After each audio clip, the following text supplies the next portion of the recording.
नमस्ते प्यारे विद्यार्थियों, राजनीति विज्ञान बीए प्रथम वर्ष की क्लास में आपका स्वागत है।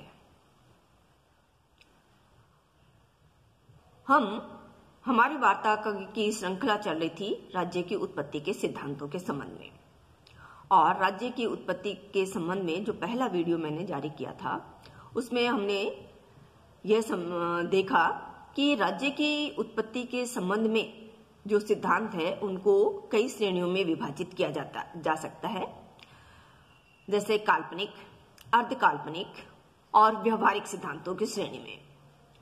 अब तक जितने भी सिद्धांतों पर हमने वार्ता की, चाहे वह दैवीय उत्पत्ति का सिद्धांत हो, चाहे सामाजिक समझौता सिद्धांत हो अथवा मार्क्सवादी सिद्धांत हो, ये सभी सिद्धांत काल्पनिक सिद्धांतों की श्रेणी में आते हैं, क्योंकि ये सिद्धांत राज्य की उत्पत्ति के संबंध में कोई वैज्ञानिक तथ्य प्रस्तुत नहीं कर पाए हैं, बल्कि इन सिद्धांतों के विचारकों ने एक कल्पना करते हुए राज्य की उत्पत्ति को स्पष्ट करने का प्रयास किया है।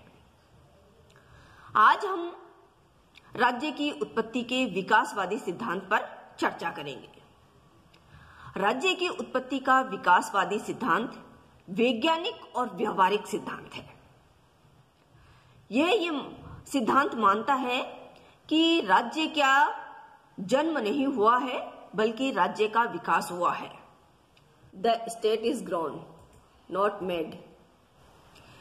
इस सिद्धांत के विचारकों का यह मानना है कि राज्य किसी समय विशेष में उत्पन्न हुई संस्था नहीं है, जो कि किसी काल विशेष में या किसी समय विशेष में एक यंत्र के रूप में अचानक उसका जन्म हुआ है, बल्कि इस सिद्धांत के विचारकों का यह कहना है कि राज्य उसी तरह सतत विकास का परिणाम है जिस तरह से मानव जीवन विकास का परिणाम है। राज्य की उत्पत्ति कब हुई, यह कहना वैसे ही असंभव है, या इस संबंध में हम किसी भी तरह कोई स्पष्ट तथ्य प्रस्तुत नहीं कर सकते। जैसे हम ये नहीं कह सकते कि कोई बच्चा किस तरह जवान हुआ। यानी राज्य का विकास एक लंबी राज्य की उत्पत्ति एक लंबी ऐतिहासिक विकास का परिणाम है। प्रारंभ में जिस तरह मानव जीवन सरल था, उसी तरह राज्य भी एक सरल और सीमित संस्था थी। विकासवादियों का यह मानना है कि राज्य की उत्पत्ति मनुष्य की न्यूनतम आवश्यकताओं के संदर्भ में हुई थी, और प्रारंभ में मानव जीवन अत्यंत सरल था, उसकी कोई बहुत जटिलताएं नहीं थी। इस वजह से राज्य का स्वरूप में अत्यंत सरल था। हम कह सकते हैं कि राज्य की उत्पत्ति मानव जीवन के विकास के साथ जुड़ी हुई है। जैसे जैसे मानव ने समाज में रहना प्रारंभ किया, वैसे वैसे राज्य ने भी अपना स्वरूप ग्रहण करना प्रारंभ कर दिया। राज्य की उत्पत्ति के विकासवादी सिद्धांतकारों का मानना है कि राज्य की उत्पत्ति में समय और परिस्थिति के अनुसार अनेक तत्वों ने इसमें अपना सहयोग दिया। राज्य के विकास में अनेक तत्वों का सहयोग रहा, जैसे रक्त संबंध, धर्म, परिवार, राजनीतिक चेतना, आर्थिक गतिविधियां, शक्ति का सिद्धांत। ये सभी तत्व मानव जीवन के विकास से जुड़े हुए हैं, और इस तरह इन्होंने राज्य के विकास में भी अपनी महत्वपूर्ण भूमिका का निर्वहन किया। तो राज्य का विकास किसी समय विशेष में नहीं हुआ, बल्कि यह राज्य की उत्पत्ति किसी समय विशेष में नहीं हुई, बल्कि यह सतत विकास का अनिवार्य मानव जीवन के विकास का परिणाम है। यह एक ऐतिहासिक प्रक्रिया है। अब हम चर्चा करते हैं कि राज्य की उत्पत्ति में सहायक तत्व कौन कौन से रहे। राज्य की उत्पत्ति के विकासवादी सिद्धांतकारों का मानना है कि राज्य की उत्पत्ति में रक्त संबंध सबसे महत्वपूर्ण भूमिका निभाते हैं। प्रारंभ में जैसे हमने बात की कि मनुष्य जीवन सरल था और वह मानव जीवन की प्रारंभिक इकाई परिवार थी।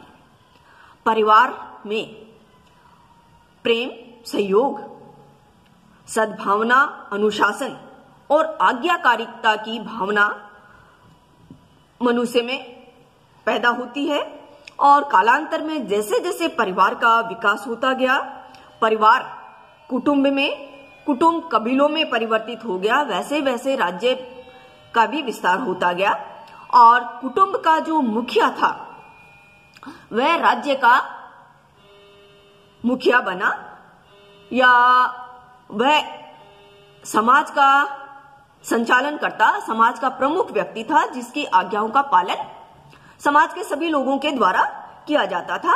इस तरह राज्य की नींव पड़ी कि समाज का मुखिया या कुटुंब का मुखिया पूरे अपने कुटुंब का नियंत्रण करता था, उसकी आज्ञा का पालन सभी परिवार के कुटुंब के सभी सदस्य करते थे। इसे हम राज्य की प्रारंभिक अवस्था कह सकते हैं कि समाज का जो मुखिया वही प्रथम शासक के रूप में कालांतर में परिवर्तित हुआ। तो राज्य की उत्पत्ति, राज्य के विकास में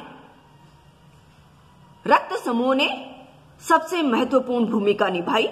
इसने लोगों को आपस में, परिवार के लोगों को आपस में जोड़ा, आज्ञाकारिता और अनुशासन की भावना से परिवार संचालित होने लगा, परिवार से कुटुंब बना, कुटुंब से कबीले और इस तरह यह दायरा बढ़ता बढ़ता राज्य के रूप में परिणित हुआ।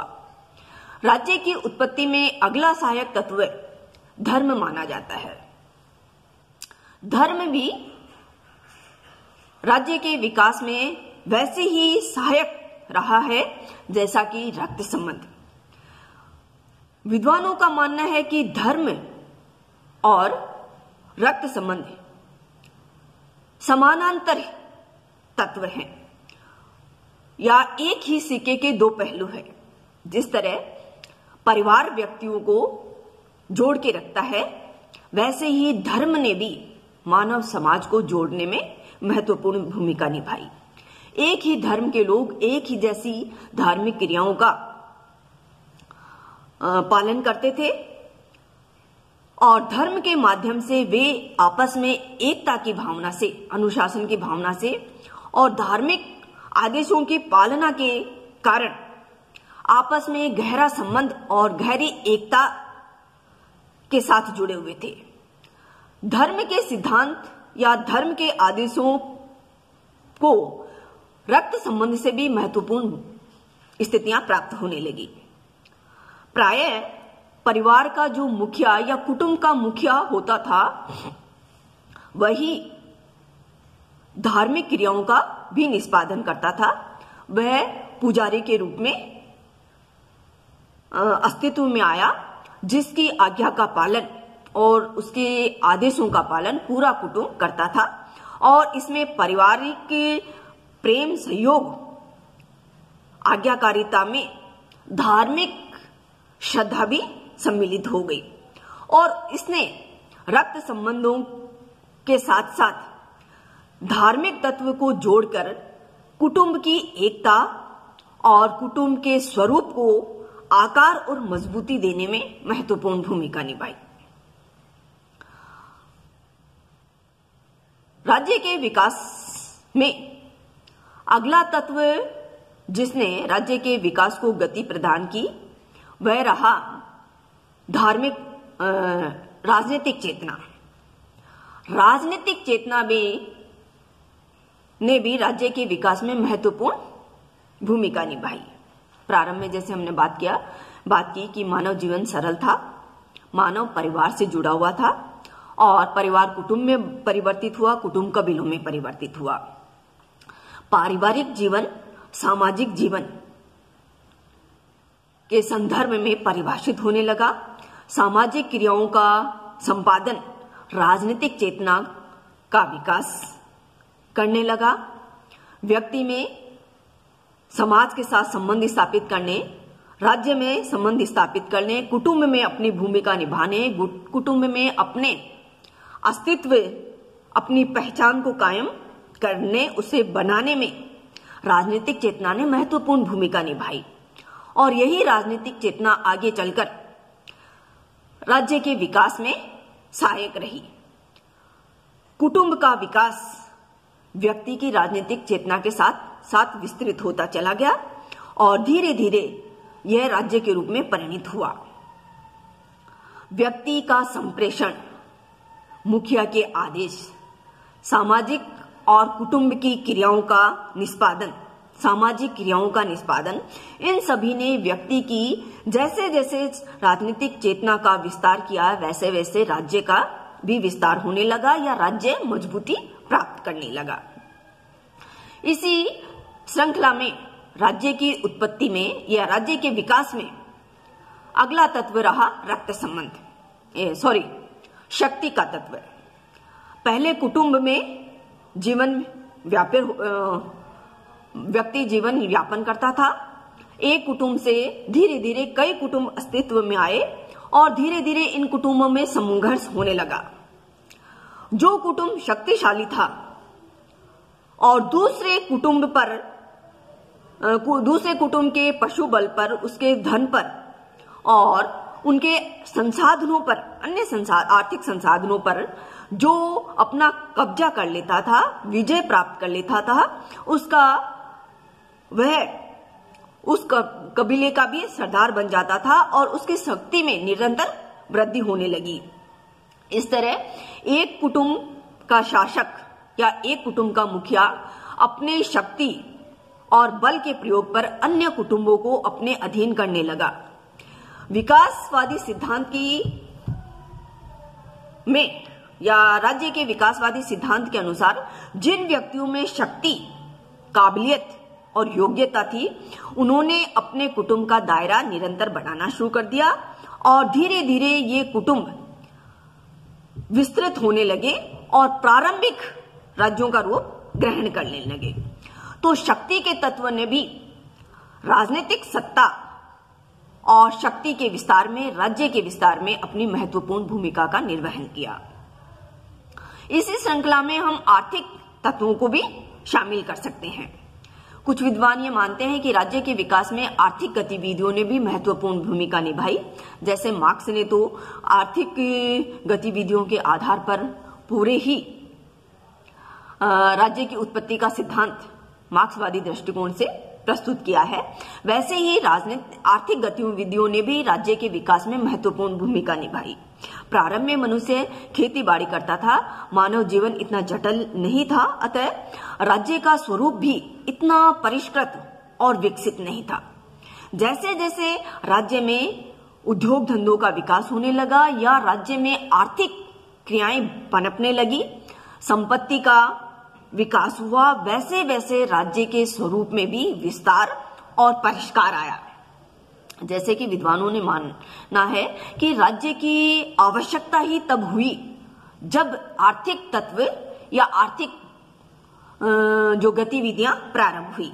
जब तक आर्थिक तत्व मानव जीवन में महत्वपूर्ण नहीं था, तब तक राज्य की आवश्यकता ही नहीं थी। तो जैसे जैसे आर्थिक गतिविधियां बढ़ने लगी, वैसे वैसे परिवार के या प्रारंभिक राज्य के जो शासक है, उसके मुखिया है, उनका नियंत्रण और उनके दायित्वों में भी वृद्धि होने लगी। वे राज्य की अन्य क्रियाकलापों के साथ साथ आर्थिक क्रियाओं का भी नियंत्रण, आर्थिक व्यवहार का भी नियंत्रण और नियमन करने लगे। फलतः राज्य का विस्तार भी होता गया, राज्य का स्वरूप भी परिष्कृत होता गया। इस प्रकार राज्य के विकासवादी सिद्धांतकारों का यह मानना है कि राज्य एक सतत और नैसर्गिक विकास का परिणाम है। राज्य की उत्पत्ति का यह सिद्धांत वैज्ञानिक सिद्धांत की, राज्य की उत्पत्ति के संबंध में वैज्ञानिक सिद्धांत है जो व्यवहारिक दृष्टिकोण राज्य की उत्पत्ति के संबंध में प्रस्तुत करता है। और वास्तव में हम मानते हैं तो राज्य इसी विकास का परिणाम है। जैसे कि राज्य जीवन के लिए अस्तित्व में आया और यह सद जीवन के लिए बना हुआ है। तो जिस समय मानव जीवन अस्तित्व में आया, मानव ने समूह में रहना सीखा, वहीं से राज्य की नींव पड़ गई। और जैसे जैसे मानव जीवन का विकास होता गया, मानव जीवन परिष्कृत होता गया, मानव जीवन में जटिलता आती गई, वैसे वैसे राज्य का भी स्वरूप परिष्कृत होता गया, राज्य का विकास होता गया, राज्य के क्रियाकलापों में और राज्यों के कार्यों और शक्तियों में वृद्धि होती गई। और आज इसी विकास का परिणाम है कि आज का राज्य हमारे सामने मौजूद है, या विकास के फलस्वरूप ही आज राज्य ने वर्तमान स्वरूप ग्रहण किया है। तो ये हुई राज्य की उत्पत्ति के संबंध में सिद्धांतों का विश्लेषण। नेक्स्ट वीडियो में हम नए तथ्यों के नए बिंदुओं के साथ, नए टॉपिक के साथ फिर उपस्थित होते हैं।